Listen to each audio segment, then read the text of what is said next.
Thank you, Michal and Tel Aviv Global. There is an Israeli saying that you're not a real Israeli if you haven't had an idea for a startup or you founded a startup. Whether a 3D printed steak or glasses that can read out loud or artificial intelligence doctors, Israel is full of innovation. Now we'll hear 4 short startup pitches that bring innovation to media. Please welcome Cyabra, DID, Two Hats, and TetaVi. Hi everyone, my name is Asaf Danby. I am from Cyabra. I'm the VP of Global Sales. So we all know in the age of social media, we see it now as being the most active propaganda machine. It has the ability to reach the public, to spread information quicker, faster than ever before. And we are now seeing these false and harmful, what we call, hate speech that is being spread, reaching, an unprecedented number of the general public. So we are seeing these bad actors taking advantage of these platforms to manipulate the public opinion. Cyabra investigates the way that this hateful message or disinformation, or as what we now calling as fake news, is being spread on social media. We see that it's not good enough for one person to do a simple tweet. Just like the virus, we are seeing that bad actors are using bot accounts to amplify their content. This is that snowball effect that is being used to start trending and reach a lot of people. And by using these bots who are now retweeting, resharing, creating that snowball effect, we are now able to reach a large amount of people and actually change their opinion on a certain topic. Cyabra has come up with a solution that not only detects images and videos of deepfakes, but also content. We are able to expose, anti-Semitism, disinformation, anything that is currently trending on social media that is being spread that actually is false. We are very good at what we do because that our founders come from this information intel world. This is over 14 years of experience, more than 20 years experience between themselves, that has come up with the algorithm to detect the spread of disinformation, fake accounts, and fake campaign. That is what we are seeing as being a huge phenomenon in today's world of social media. Our platform is able to detect the visual spread of influence, so the subject, the topics, the content that is being what we say is the agenda. We then analyze through the bad and fake actors, the relationship between them. Who is trying to manipulate who? How are they connected? Do they belong to a certain community of people? Are these all, white supremacists who are, creating fake accounts to project hate speech on a certain, a certain amount of people? This is what we're able to analyze. At the same time, we're also able to analyze visual manipulations of pictures and images.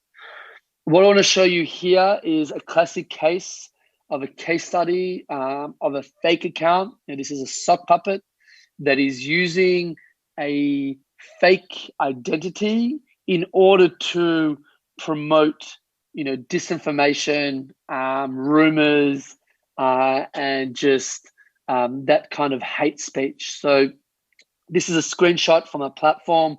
What you're seeing here is all the connections. The green accounts are real profiles. The fake profiles, the red profiles are fake profiles. And we can see here that they're all connected in some way. This is specifically done for a scan that we did on the agenda of the coronavirus. And on this day, we found 7,329 profiles talking about a specific topic on corona. We found that there were 2,238 that were fake. And out of the real profiles, we found a large amount of bad actors. Bad actors are real accounts that we regard to be saying a negative sentiment. But what we found was a very, very strong influential fake account taking on a fake persona called Joker Japan. And what we were able to detect that this profile was spreading disinformation. He was spreading information that the 5G network towers was spreading coronavirus. He was spreading rumors that Bill Gates created the virus, and this actually reached a large amount of people. Fake news that there was actually a vaccine that was created, and other hate speech that you see here, that the Jewish people are the people who run, the media channels. This is very, very powerful stuff. Why? Because this fake account is taking no responsibility for the content that he or she is creating. But originally, we can see that taking you back all the way to the amount of profiles that it reached in one day, this account was able to manipulate a large amount of people to believe in the content and the news that it was saying. Finally, a client story that we had was with CNN. CNN are using our platform in order to really authenticate what is coming out on breaking news through social media. Subjects, topics can start on Twitter, on Facebook, and eventually reach the traditional media. Cyabra is making news smarter. CNN are using our platform to detect, to see if there are any fake accounts creating disinformation that is eventually being hijacked by other fake accounts and are being read by real profiles, people of the public like you and I, who are now believing these disinformation stories and this kind of fake news. So Cyabra is there to authenticate, to help news and media understand the real story and the true story behind what these accounts are saying on social media. So I appreciate your time. If there are any more questions, please don't hesitate to reach me on my email. Appreciate everyone for tuning in. Thank you.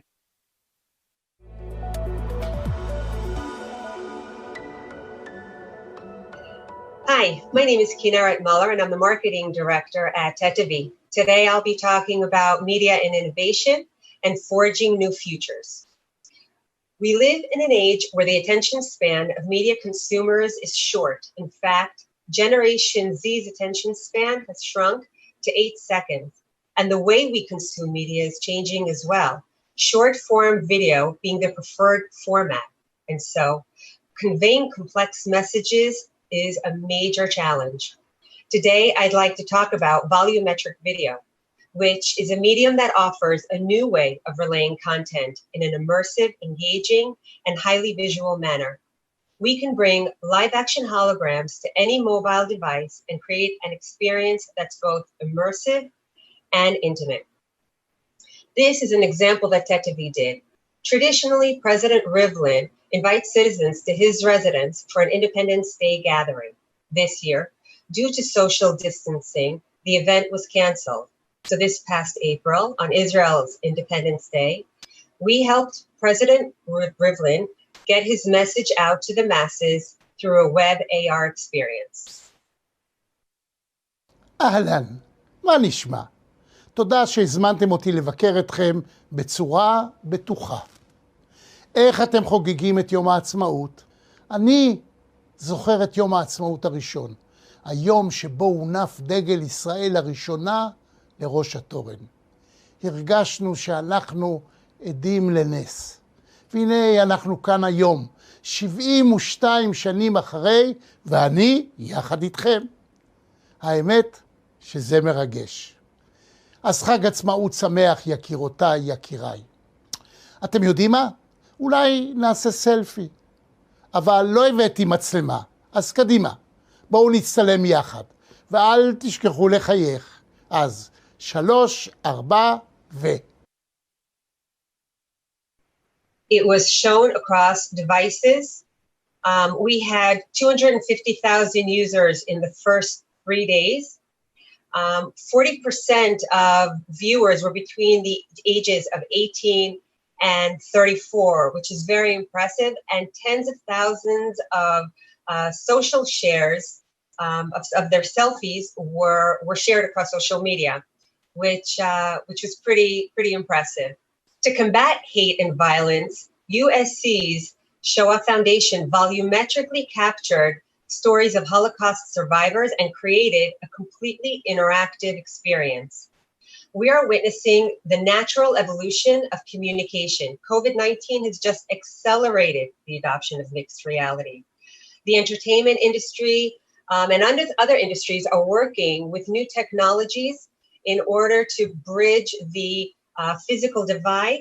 These are some other examples of virtual concerts that took place recently. Fortnite's Travis Scott concert, they had 28 million attendees, and 63% were between the ages of 18 and 24. And Tomorrowland had over 1 million users that participated in this experience.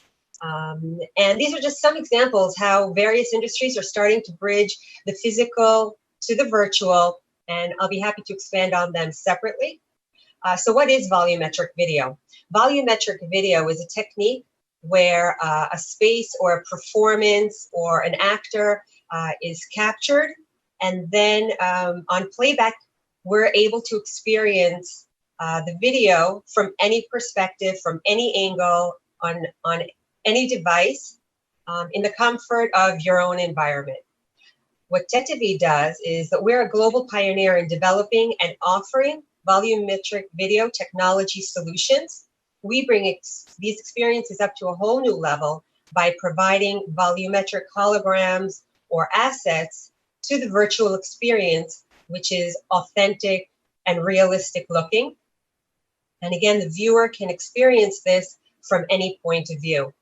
TetaVi has a 4-camera portable studio that can be brought to the talent's house, and then the talent can record and capture their video in the comfort of their own environment. TetaVi's R&D center and HQ is located in Tel Aviv, Israel. We've got offices and portable studios across the US. We're opening some up in Europe. And we're also got portable studios and offices in APAC. Our strategic partners include telecom companies, studios, social media. And again, I'd be happy to speak to you about that if you need more information. And thank you very much for your time, and be well.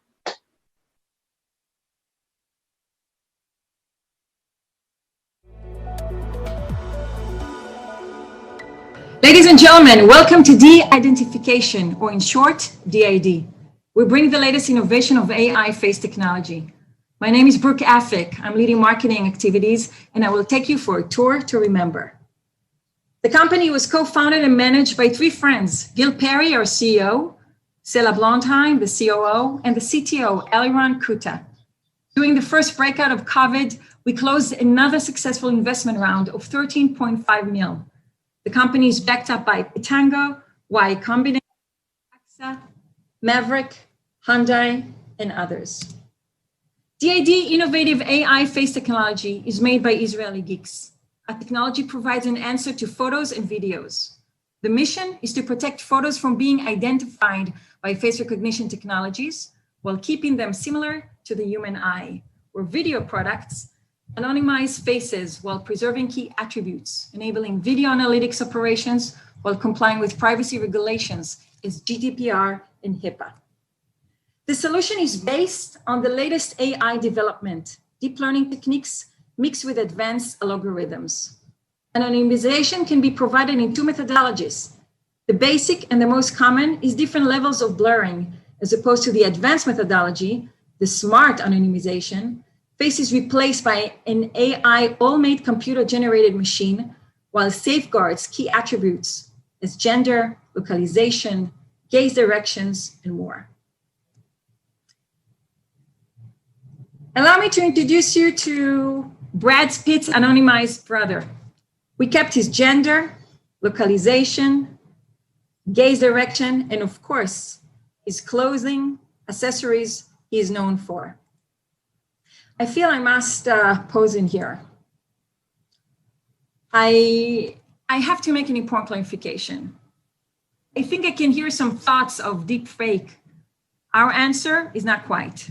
We are the good guys of deepfake, and we are making sure the technology will be explicitly used in certain cases where privacy is needed to be protected.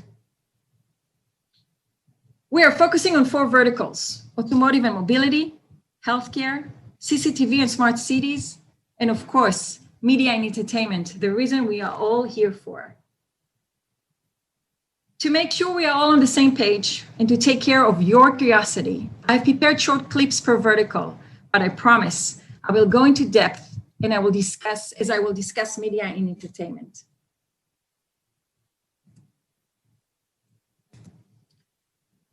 In-car anonymization. As we can see on the right side, we have the original footage as opposed to the anonymized. Whoops, I'm sure this happened to a few of us. As we are dealing with automotive, we have out-of-car situation, and for that, we're going to use the basic anonymization, the blurring. The next case is out of the car. For that, we're going to use the basic anonymization, blurring, and I'm playing and pausing on purpose for you to have the details. Let's move to healthcare. Over here, we have a case scenario of a patient and a doctor, and I've taken the liberty to show you the limitation of the technology. There are certain angle of 35 degrees where it shifts into blurring. As you can see, original, anonymized. The doctor is completely, by the way, blurred. And as you can see, there is a certain degree that it will turn into blurring. COVID-19 brought a lot of issues with CCTV and safe city. Needless to mention that we all covered with masks, but we still must comply GDPR rules. Hence, we all must be blurred. I think we're all ready for the good stuff. Do you remember Brad Pitt's anonymized brother? Well, he's here again. And the use case is documentaries. We see it a lot when faces are being blurred, covered, shades, shot from the back. By using anonymization, we bring your footage to a higher level and a much more artistics. I want to share with you another use case, which we're calling a live portrait. This is a picture of Mrs. Esther Demobovsky. It was taken in 1946. And with the help of our technology, we have managed to bring her to life.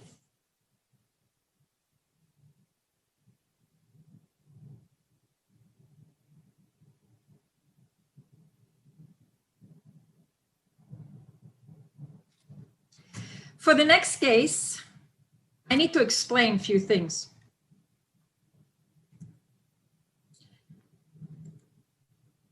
We like to call it puppeteering. The main idea of reenactment is to animate the actions of a person. In this example you're going to see, you'll be able to see our CEO, CTO, VP Global Sales, and the rest of the team. We like to name puppets. They will behave like our VP R&D, who is the driver of this footage. Get ready.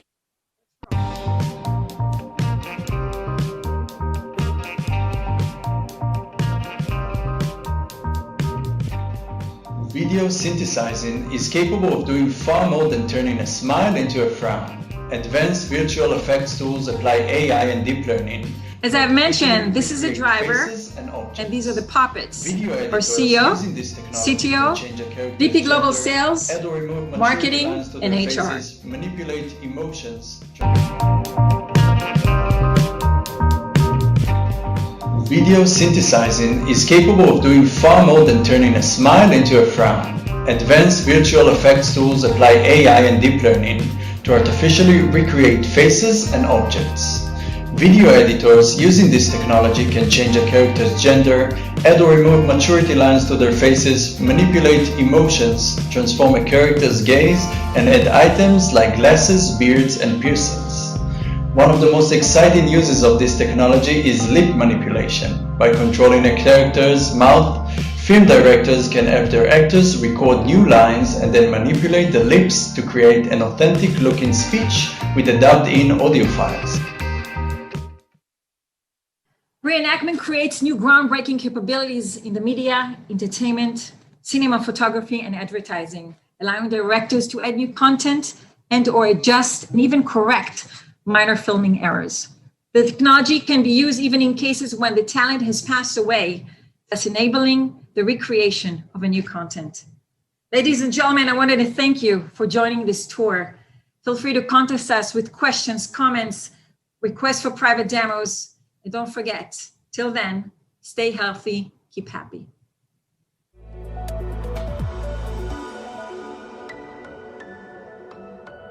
It used to be that video was a medium that captured your attention just because it was rare and exciting. But now that anyone with a phone and Wi-Fi can create a video that will reach millions of people, getting the word out there about an important topic is much easier said than done. So the question is, how can you use video to raise awareness to an important topic or to educate your audience on an important topic? At Two Heads, we've spent hundreds of hours studying how audiences consume video content on specific platforms and what causes them to engage in certain videos over other videos. We then use that information to develop a simple and manageable method to create videos that will trigger an engagement in your audience. We specifically work with companies who want to build relationships with their customers, with their audiences, and that they understand that video is the best way to do so. When we start working with a company, we make sure that they understand how different video in 2020 is than it was a year ago. Because there is so much video content out there, your audience is going to be very picky on what they want to watch. So if you want people to actually pay attention to your video over someone else's, there are 4 crucial things that you have to keep in mind when creating your video. The first thing is a relatable story. What aspect of the video is the viewer going to be most emotionally connected to? And then tell one story relating to that aspect. The more connected your audience feels to one person, the more willing they will be to pay attention. Having an immediate emotional connection in your video is the most powerful trigger to get someone to watch a video. Number 2 is authenticity. Your viewers want to see and engage with real people. The more a video feels that it has actors and not real situations, the less connected they'll feel to it, the less credible the video will feel. So if you want them to notice your video, make it as real as possible. Show them a real story about a real person. Number 3 is context. Understanding the context is more important than the video itself. For example, if you know that your viewer is going to be watching this video on Facebook, which is social media essentially, and on social media, 85% of videos are being watched without sound, and you don't put subtitles, then it's going to be less likely that video will get watched. You have to understand the rules of each platform. So if you have an important topic and you post it, but you didn't follow the rules of that platform, then chances are it won't get watched and it won't get out there, and your topic won't get the awareness that you want it to get. And number 4 is keep it short and simple. We watch so many videos throughout the day. We like scrolling to the next video. Tell me one thing. What is the one thing that you need to tell me to understand the topic or to take action on this topic? Tell me that and keep it short. Chances are, if your video is 15 minutes long, no matter how important the topic is, it will be very hard to get people to stick around until you get your message out there. You want to keep it very short and make sure that I get the message fast. Now, once you understand these 4 aspects, it will be much easier for you to create a video on an important topic that grabs your audience's attention. Now, I want to leave with the most important tip I can give. It is very, very important to understand that one video is not enough for an important topic. If you have an important topic that you really want to gain momentum and awareness and be able to really push that topic through to your audience, then you need to create a series of videos. What happens with one video is you make one video and you post it, or you upload it, or you send it out, and then it's gone. 3 days later, nobody wants to watch that video again. Nobody wants to see that video again. You're not going to post that video again. So it's important to understand that having a series of videos will be able to create the impact that you want for that important topic. This is just the beginning of how to educate and raise awareness on an important topic using video. If you have more questions or you want to talk, feel free to reach out to me. Here's my email, here's my LinkedIn, and I'm happy to answer any questions.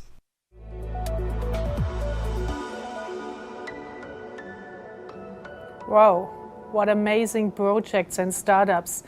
And we continue our presentation of creative people, and I have to say, my dear Israeli friends, we also have them in Germany, Austria and Switzerland. We go on a short break, approximately 10 minutes, and then we come back and proudly present one of the most famous German journalists.